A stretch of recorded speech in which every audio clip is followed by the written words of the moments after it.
දුන්නා කමන්නේ සංකමාව අමාරු වෙන දාන්න එපා හොඳේ. මම ප්‍රශ්න මගෙන් අහන්න එපා.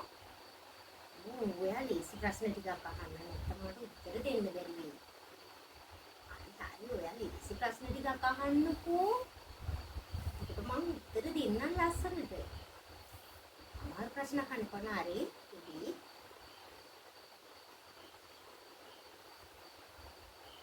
ඉතින් මම දැන් මේ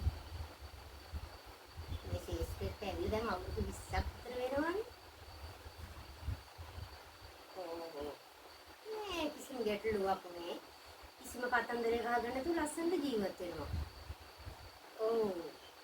මට ඉතින් ඒක ගානන්නේ. මට කවුරු හරි මොනවා කිව්වොත් මට ඉතින් කේස් එකක් නෑනේ. මං ගණන් ගන්න මිනිසුන්ගේ කතා. පිස්සු. අපි දන්නවනේ අපි හොඳයි කියලා. මොකද සංක අපි නිකම් බය වෙලා සමාජෙට මුල් දෙන්න බැරුව දඟලන්නේ. එහෙම කේස් එකක් නෑ. හතරවෙනි මිනිස්සයත් එක්ක ගියා කියන්නේ ඒක තමන්ගේ නිදහස. තමන් ජීවත් වෙන විදිහ ඒ. පළවෙනි කසාදේ දැන් දෙන්නෙක් ඉන්නවා. දැන් මේ හතරවෙනියට බෙන්ද කෙනාගේ දෙන්නේ. බබා මොන්ටිසෝරි යනවා. මේ ප්‍රශ්නය නෙමෙයි මට හරි ආදරේ. ගෙදර වැඩ ඕම කරලා දෙනවා. මෙයා අප්පා බලන්න ඕනේ.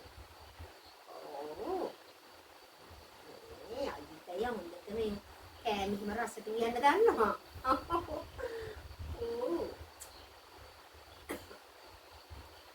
ඉතින් පාරායක් ගැන උන් කියන්නේ සංක වැරදීනේ. තමයි ඉතින් එයාලා නම් මුලදී ওই වගේ ආදරෙන් හිටියට ඉතින් පස්සේ වෙනස් වෙනවානේ. ඒකනේ මම එයාලා වතෑරලා දැම්මේ. ඒක මගේ නිදහස. ඒක කාටවත් කියන්න බෑ මට ඇඟිලි දික් කරන්න බෑ කාටවත්. නේ සංක ඔයාලට විකාරනේ නේ. රූපේ ගැන කියනවා නම් ඉතින් මම මොකවත් කිසිම ආලේපනයක් කරන්නේ නෑ. ඇත්තම කියනවා නම් සංකම පවුඩර් ටිකක්වත් ගන්න කැමති නෑ. මගේ මේ රූපේ මේ විදිහට මුතිලා ගන්න නෑ වැඩි වෙනසක් නෑ. ඇත්තටම අපි රූපේ බොරුට උඩින් මේවා ආලේප කරලා වැඩක් නෑ. මේ අභ්‍යන්තර ප්‍රතිකාර තමයි මෙයාට කරන්න ඕනේ. ඒ කියන්නේ විශේෂ දෙයක් නෙමෙයි. මම දැන් උදේ පාන්දරට ඇපල් බෑයක් කනවා. ඊට පස්සේ ඇපල් ගෙඩි දෙකක් විතර කනවා. ඊට පස්සේ මේ යෝගට් එකක් කනවා. ඒ වගේ ගානට විටමින්ස් ටික ඔක්කොම ටික වැටෙන විදිහට තමයි ඉතින් කෑම ටික කන්නේ. ඉතින් දැන් මට ගෙදර උදව්වට ඉන්න කෙනා ඔක්කොම හදලා දෙනවා. මට තියෙන කන්න විතරයි. ඒකයි මං කිව්වේ. මෙයා හරි හොඳයි කියලා. හබි ඉතින් හැමදේටම උදව් කරනවා. දැන් බබාලා තුන්දෙනා උනත් ඉස්කෝලේ දාන්න යානේ උදේට. මට කරන්න දෙයක් නැහැ. මට හරි ආදරෙයි. එයා කියනවා ඔයා පුළුවන් තරම් ලස්සනට ඉන්න. කට්ටි හරි ජෙලස්. එයාලා මම ලස්සනට ඉන්නවා කියලා පොඩ්ඩක් කියනවා ඉතින්. ශේෂ්ඨ ගත්ත තේමනේ. සංක දැන් අපි ඒ විදිහට සැලෙන්න හොඳ නෑ. මගේ රූපෙට ඉරිසියා කරන අය ඉන්නවා හරියට. එදා පටන් මෙහෙම තමයි. මේකට ආවලුට මට ඔය යන්නේ කැකිලි කිටිලි පිරිලා. මේ සත පහකට ගණන් ගත්තේ. ඩිලාන් දිගට මෙයාගේ ටෙලිග්‍රෑම් වලට මාව ගන්නවා කියලා උන කට කතාවක් තිබුණා. මාවුන් විතරක් එයි ගන්න කියලා. මෙයාගේ ටෙලිග්‍රෑම් පහක විතර මම හිටියානේ. ඊට පස්සේ තමයි මෙගා වලට කොටුනේ. කටකතා හැදිච්චි මම දන්නවා මම පිරිසුදුයි. මම පැහැදිලි. මම ලස්සනට ඉන්නේ කියලා මම දන්නවා. මම නිතරම හරි ජොලි විනෝදින් ඉන්නේ කැමති. ඒක ඉතින් කාටවත් ප්‍රශ්නයක් නෑ නේද? මගේ හස්බන්ඩ්ට ප්‍රශ්නයක් නැත්තම් මං ගැන අනිත් ඒකට ඉතින් ප්‍රශ්නයක් වෙන්නේ කියන්නේ. ඔව් ඉතින් දැන් ඉදිරියට ඉතින් තව තියෙනවා චිත්‍රපට 3ක් කරන්න තියෙනවා. ඔව් ටෙලිග්‍රෑම් නම් එච්චර නෑ මොකද මේ ගාවල්නේ මේ දවස්වල ඉන්නේ. ඒකින්ද 2-3 ටෙලිග්‍රෑම් අල්ලගන්න විදිහක් නෑ ටෙලි. ඔව් දැන් මේ දවස්වල මේ ගාවල් ඉන්න ටෙලි නාට්‍ය 4ක වැඩ දැන් අවසන්. ඔව් තමයි ඉතින් බලාපොරොත්තු වෙන්නේ සතුටින් අන්තර උදව් කරගෙන උදව් පදව් කරගෙන සතුටින් ජොලියෙන් ජීවත් වෙන්න තමයි ඉන්නේ. ඔව් අදහස් කරගෙන ඉන්නේ. මිනිස්සුන්ගේ කට කතා ගැන නම් මට කිසිම ප්‍රශ්නයක් නැහැ.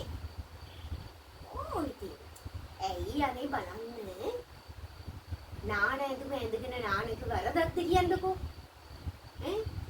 නාන ඇඳුම තියෙන නාන ඇඳුම ඇඳගෙන නාන්න.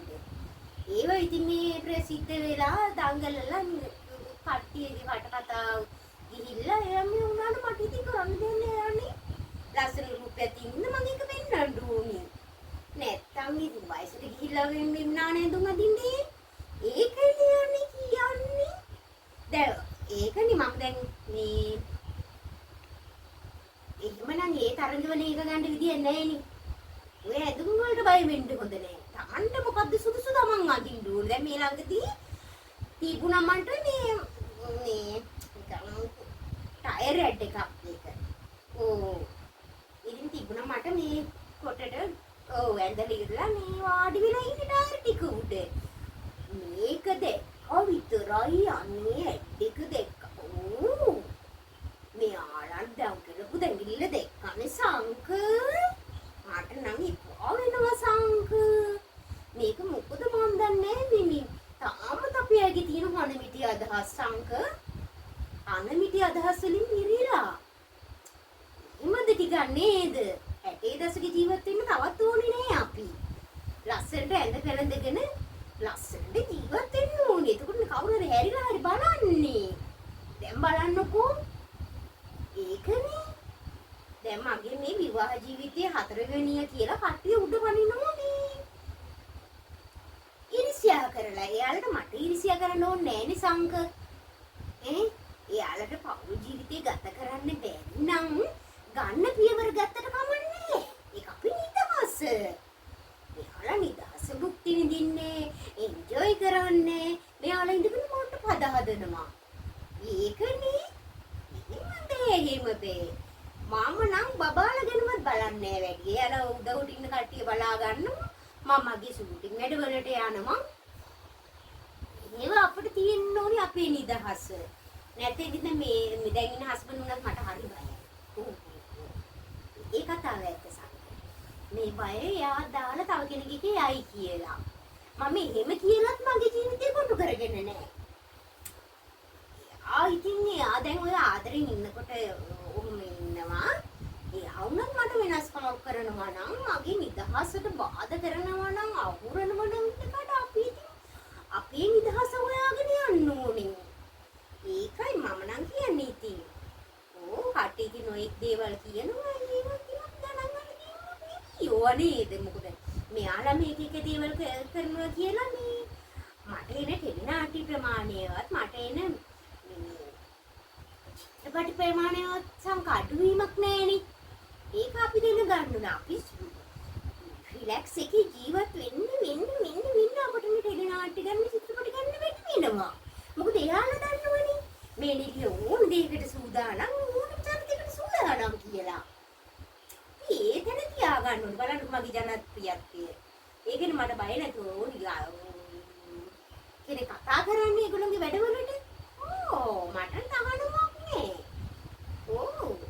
දැන් මේ අපි ඇකිලින්න හොඳනේ අපි මේ 4 වෙනි විවාහය කරගත්තේ 3 වෙනි විවාහය කරගත්තේ. ඒව නෑ සංකතේ. කෝපි කාලේ දේවල් දැන් බලපාන්නේ. දැන් අපි මේ නව යුගයකට පිවිසලා ඉන්නේ. ඒකනේ කියන්නේ දැන් බලන්න ඉස්සර කාලේ ගෙදරක ටීවී එකක්වත් තිබුණාද? Tamanට එක තනි ටීවී එකක් නෑනේ. ඔක්කොම එක ගෙදරකට රොප් වෙලා කට්ටියම තමයි ඒකට ටීවී බලන්නේ. දැන් එහෙම නෑ. හැමෝටම ටීවී තියෙනවා, හැමෝටම නිදහස තියෙනවා, ෆෝන්ස්